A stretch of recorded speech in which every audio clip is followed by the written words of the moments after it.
काल आईंचा कॉल आला होता.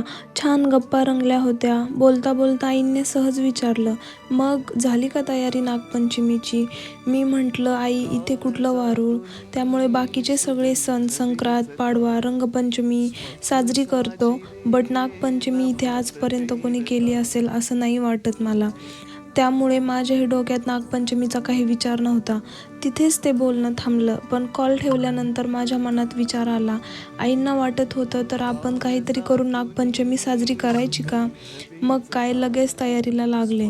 अचानक ठरल्यामुळे घरात सगळं सामान नव्हतं, वेळही कमी होता. म्हणून म्हटलं जेवढं जमेल तेवढं करूया, पण मनापासून करूया. कारण मनापासून केलेली गोष्टच देवापर्यंत पोहोचते ना. आणि तयारी करता करता लहानपणीच्या नागपंचमीची आठवण माझ्या डोळ्यासमोर आली. लहानपणी कसलीच जबाबदारी नव्हती. आई आदल्या दिवसापासून छान तयारी करायची. भावाचा उपवास, छान छान फराळ, पूजा आणि आम्ही मात्र आईच्या मागे लवकर आवरणं, आम्हाला खेळायला जायचंय. दुसऱ्या दिवशी पुरणपोळी, नागदेवतेची पूजा आणि मग पंचमीचे खेळ.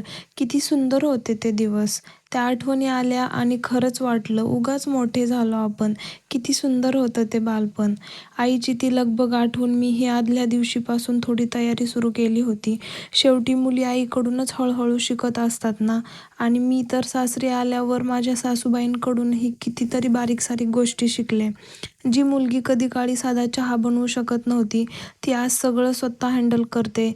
हे जेव्हा कोणीतरी कौतुकानं सांगतो ना, तेव्हा तो आनंद खरंच खूप वेगळा असतो.